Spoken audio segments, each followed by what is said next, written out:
अस्सलाम वालेकुम। मेरा नाम मुबीन खुर्शीद है और आज हम पढ़ेंगे तलखीस निगारी के बारे में, जो कि हमारे पेपर का बहुत ही अहम जुज़ है। ऐसा सवाल है जिसके बगैर हमारे पेपर में हम अगर इसको नहीं समझेंगे, इसके कुछ अहम निकात जो हमारे सामने आपके सामने मैंने लिखे हैं, जिसको हम नहीं समझेंगे तो बेटा आप इसको कर नहीं पाओगे किसी सूरत भी। तो तलखीस, सबसे पहले हमने ये देखना है तलखीस का मतलब क्या है, किस ज़ुबान का लफ्ज़ है। तलखीस अरबी ज़ुबान का लफ्ज़ है जिसके बेटा लुग़वी मायने है खुलासा करना, पाक साफ करना। अब खुलासा करने से क्या मुराद है? खुलासा जैसे आप किसी सबक का खुलासा करते हो, एक पूरा सबक आपके सामने है और जब आपको खुलासा करने के लिए कहा जाता है तो आप उस सबक के तमाम अहम जुज़वियात को इकट्ठा करके मुख्तसर तौर पे लिख देते हो। यानी आप अगर मुकम्मल तौर पर उस सबक को सेम टू सेम लिखेंगे तो बेटा आप उसको कर नहीं पाते हो, यानी उसको आपने मुख्तसर करके लिखना है। तो खुलासा करना, पाक साफ करना। पाक साफ करने से मुराद ये है कि आप उस सबक में, उस इबारत में जो ऐसी बातें हैं जो बताना ज़रूरी नहीं है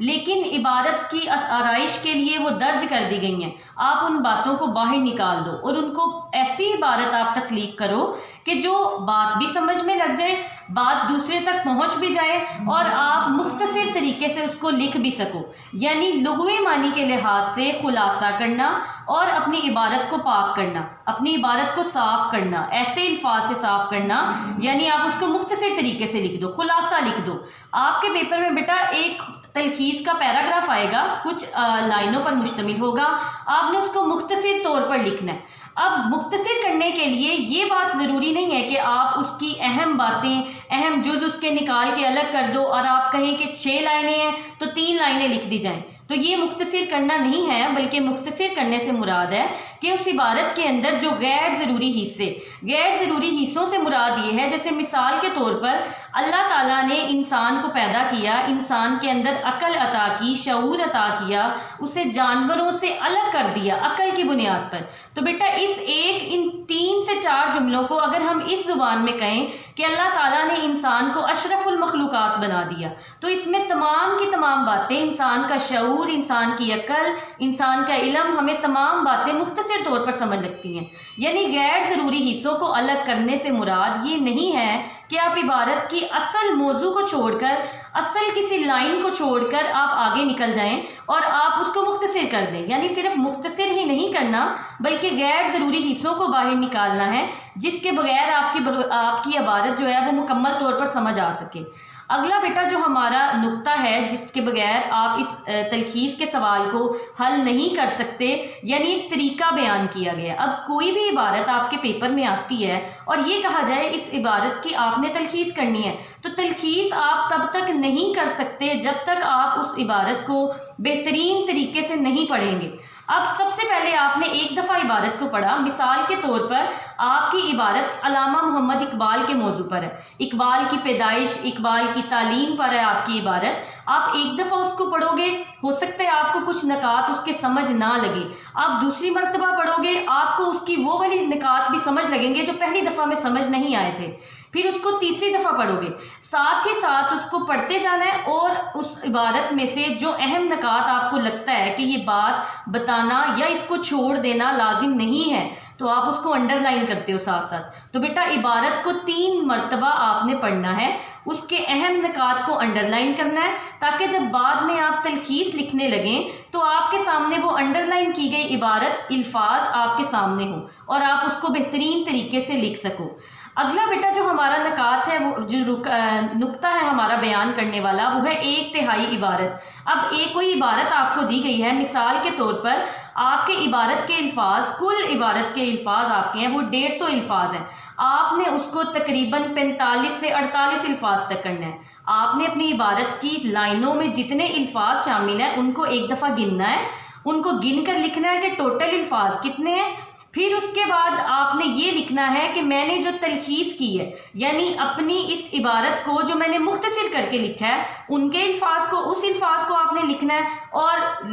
एक दफ़ा गिनना है और फिर उसको लिख देना है। यानी 1/3 इबारत, किसी भी इबारत को 1/3 करने से मुराद है कि आपने उसकी तलखीस कर दी है। ठीक है, अगला हमारा जो नुक्ता है वो है इस्तफामिया अंदाज को सादा करना। अब इस्तफामिया अंदाज आप जानते हैं, यानी सवालिया अंदाज। ऐसे अंदाज جس میں مصنف جو ہے وہ سوالیہ انداز میں بات کر رہا ہے، لیکن آپ نے جب اس عبارت کی تلخیص لکھنی ہے، مثال کے طور پر اس میں کوئی سوال پوچھا جا رہا ہے، تو آپ نے اس کو سوالیہ انداز میں نہیں لکھنا بلکہ اس کو سادہ زبان میں کر دینا ہے۔ اس کا سوالیہ انداز اس کا ہٹا کے بالکل سادہ زبان میں، عام بول چال کی زبان میں لکھ دینا آپ نے۔ اگلا جو ہمارا نقطہ ہے وہ ہے سادہ زبان کا استعمال، یعنی تلخیص کرنے سے مراد یہ نہیں ہے کہ آپ بالکل وہی عبارت لکھ کر دوبارہ منوان ویسے ہی لکھ دیں جیسی پہلے آپ کے پاس موجود ہے، یعنی آپ کے پاس یہ حق حاصل ہے کہ آپ اس کو آسان زبان میں، بالکل سادہ زبان میں اس کو لکھ سکتے ہو۔ جتنی سادہ زبان میں آپ لکھو گے اتنے ہی بہتر طریقے سے آپ اس کو سمجھ سکو گے، آپ لکھ پاؤ گے اس کو۔ اگلا ہمارا جو نقطہ ہے وہ ہے ذاتی تبصروں سے گریز کرنا۔ اب ذاتی تبصروں سے گریز سے مراد یہ ہے، مثال کے طور پر آپ کو اگر کوئی عبارت ایسی آئی ہے جس میں سیاست پر بات ہو رہی ہے، جس میں مذہب پر بات ہو رہی ہے، تو بیٹا آپ اپنی ذاتی رائے دینے کے بغیر وہاں نہیں رہ پاتے۔ تو یہ بات اپنے آپ نے پیپر کی ضرورت کے تحت یہ غور و فکر کر کے آپ نے لکھنا ہے کہ آپ نے کوئی ذاتی تبصرہ اس میں پیش نہیں کرنا۔ ایسا آپ نے نہیں کرنا کہ آپ کے سامنے اگر کوئی موضوع آ رہا ہے تو آپ اس موضوع پر اپنی طرف سے اپنی رائے دینے کے لیے چند لائنیں ادھر تحریر کر رہے ہیں، کیونکہ ہمارا یہ سوال ہمیں اس نمبر ہی اس بات پر ملنے ہیں کہ آپ نے اس عبارت کو مختصر طریقے سے کیسے پیش کرنا ہے، اپنی ذاتی رائے آپ نے اس میں پیش نہیں کرنی ہے۔ آخری بیٹا جو ہمارا نقطہ ہے وہ ہے عنوان، جو کہ تلخیص کا بہت خاص رکن ہے، یعنی آپ نے جب تلخیص کر لینی ہے، آپ کے سامنے ایک عبارت آئی 6 لائنوں پر مشتمل تھی، آپ نے اس کو تقریباً 2.5 لائنوں پر اس کی تلخیص لکھ دی، اوپر تلخیص کی ہیڈنگ دی، آپ نے تلخیص لکھی، آخر میں آپ نے عنوان کی ہیڈنگ دینی ہے، عنوان لکھ کے اور آپ نے اس عبارت کو کوئی عنوان دینا ہے، یعنی کوئی نام دینا ہے، عنوان سے مراد نام دینا۔ جیسے مثال کے طور پر اگر کسی پیراگراف میں